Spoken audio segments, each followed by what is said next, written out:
disgruntledduck.com. Hi guys, welcome again. Another review. This time back to something I'm a bit more used to, that being a 1/35th scale military miniature set from Tamiya.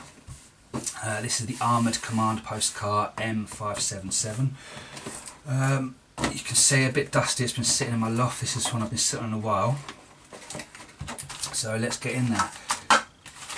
It's a Vietnam era vehicle.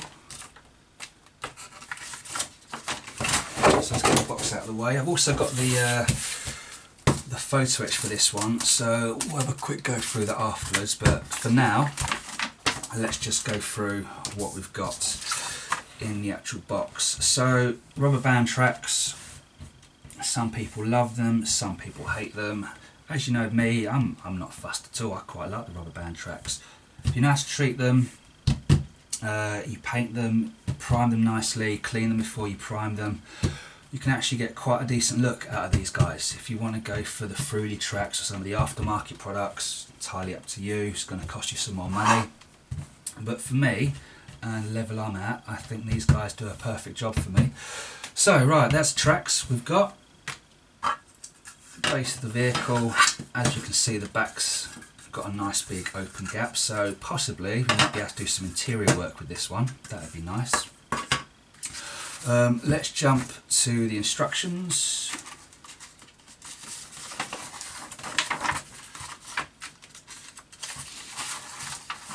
So, typical Tamiya kit, you know exactly what's going on. If you built one Tamiya kit, you can build any Tamiya kit. Nice simple instructions. We've got our paint guide there. Simple exterior parts. The only thing is, I don't really see any internal parts on this, which is a shame, you know, because we've got that nice big back section that we can open up. So I think that could be ripe for a bit of a custom build in there, to be fair. I'm sure we could find some aftermarket products with a full interior, but we might have a bit of fun with that. So this is really Vietnam era, Cold War era vehicle. So we've got a couple of paint schemes here. We've got one that's stationed in West Germany and one that's stationed out in South Korea. So definitely it'd be worth having a look into both of these to see how the interior looks if we're going to go down that route, but quite a nice little base model. So what do we have? We've got 1, 2, 3, 4, we've got 5 different packs of sprues. Let's start on this one. As you know, I'm not a massive figure fan. That's only because I'm not that great at painting figures. We've got our decals, nice simple ones. Yeah, what can you say? We've got decals for the 2 different variants of that one there. So we'll move on to the figures. I'm going to say this is slightly an older kit. Reason being, I just straight away when I look at these guys, I see a little bit of flash down the side of there. So probably a 70s or 80s kit. Yeah, again, I'm not a figure guy, but you know, these are a good jumping off point if you want to go with some figures to add, maybe if you're building a diorama, or just add a little bit of character to your static model. We've got 4 guys there, we've got a guy sitting, we've got a guy operating the tank, we've got a couple of guys standing around doing whatever they're doing, we've got a couple of chairs, a table on the side there. So you know, we've got all the makings of a nice little diorama. Now of course, you know me, I'm not going to be using these at the moment, but as with all the figures that come with these, I keep them in the hope that one day I'll have the ability to paint awesome figures. Which reminds me, I'm actually going to do a diorama later this year, so yeah, that's going to put my figure painting to the test. So right off the bat, we've got our wheels, we've got a couple of gas cans, we've got our sprockets, nice big machine gun. It was a lovely little start. The wheels look nice, a lot of detail on there. If we give you a close up on them, they're definitely going to come out nice with a bit of wash on them. We've got our polycaps. As with all our Tamiya kits, they're going to hold our wheels in place. Then on to some of the armaments. So this looks like our big back door. Again, that's one thing, it's hard to find fault with Tamiya, isn't it? It really is. You kind of know exactly what you're going to be getting as soon as you get it. This already, it looks beautiful. There's a tiny little bit of flash I can see on some of these axes and tools here. That's going to be easy to clean up. A load of detail here. You know all of that's going to come up so nicely when we start doing our pin wash or our panel line washes on some of these details. These rivets are going to pop out. All in all, so far, just looking at that first piece, you know it's going to be a beautiful build. That's one of the great things, especially with Tamiya kits. I don't want to call them beginners kits because I don't know if it's an insulting thing to say, because you can really work on any kit as a beginner, but I find with these Tamiya kits, even when you don't have that higher skill set, you're still going to turn out quite an excellent model just because of what you've got to start with. Just because of these, just the simple details they've put in. You're going to start off straight away with a nice basic model, so all you can do is build upon that. Alright, so we've got our roof, we've got our sides, we've got a big old, looks like it's going to be a tent here, some form of, or some part of engine here. We've got the top of our turret there. These guys, I'm not sure what these are. They look, or they have, the texture of wood. So looks like these are side panels from here. And that's going to be interesting. I really don't know much about that, unless they fit on and they were to open up outwards. Not sure about that. But yeah, that's definitely got a wood texture. That's something I wasn't expecting.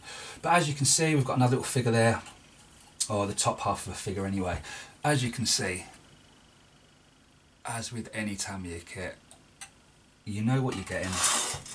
You're getting a solid model, nice basic details that are just there for you to build on. I'm not sure when I'm going to build this guy, to be honest. It could be a slow burner. I definitely want to have a look into doing the interior, what I can do with the insides, if it's possible to really do much with it. If I'm not going to do that, I'll be definitely building it pretty soon. If not, it could be a year or so. But come back, there's going to be loads more stuff I'm doing. If it's not this, I'll be building something else. I'm constantly building at the moment, and there'll be some more reviews coming. So thanks for joining me. Happy modelling, and until next time, take it easy, guys. Right, so I almost forgot. Tried to leave you guys too early on that one. I forgot about the Photoetch. So let's have a little look of what we've got in the Photoetch. Now, there's two types of people. There's people who love Photoetch, and there's everyone else. It can be a complete pain. It can be completely pointless, but in some points it can be really helpful and can give a really nice finish to certain models.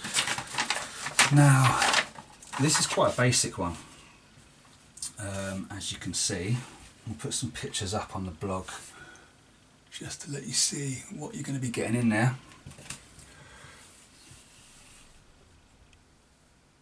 And there's the other fret. So this is something else I've seen that's crazy. Have you seen? Okay, I only found this out the other day. I don't know if it's even going to be in here.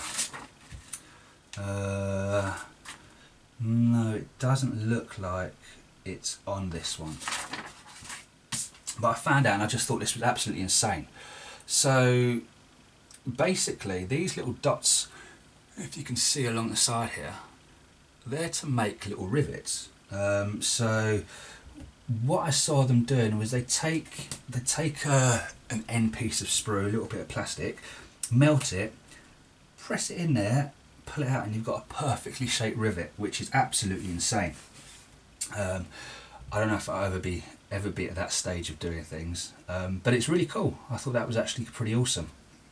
So anyway, what have we got on here? Basically, here's our instructions. We've got a couple of parts. if I can look into there, 27.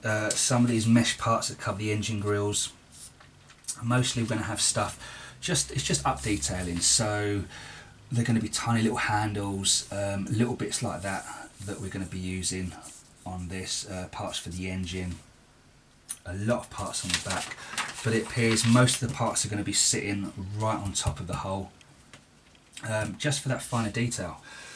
Now, I've got to be honest, they do my head in, which makes it a lot slower build. You know, you can whack out a tank in a day or so, maybe an afternoon. As soon as you get into this stuff, I mean, for me at least, it's going to add at least a week or so into that build. But some of the effects are so much better, especially if it's going to be a display model or something. It's definitely worth investing in some of this Photoetch. Again, like some of these bits, I don't know how many of these I'm going to use, because I mean these are tiny, but there's enough bits on there that I'm going to be able to, even if I don't use the whole everything off both frets, there's going to be enough bits on there that I'm going to be able to add a little bit of detail, a little bit more detail when I want to add it. So yeah, we'll try that again. Happy modelling, good luck on your builds, get in contact, leave a comment, bloody blood, and until next time, happy modelling. Don't forget to hit the subscribe button, give the video a thumbs up and leave a comment.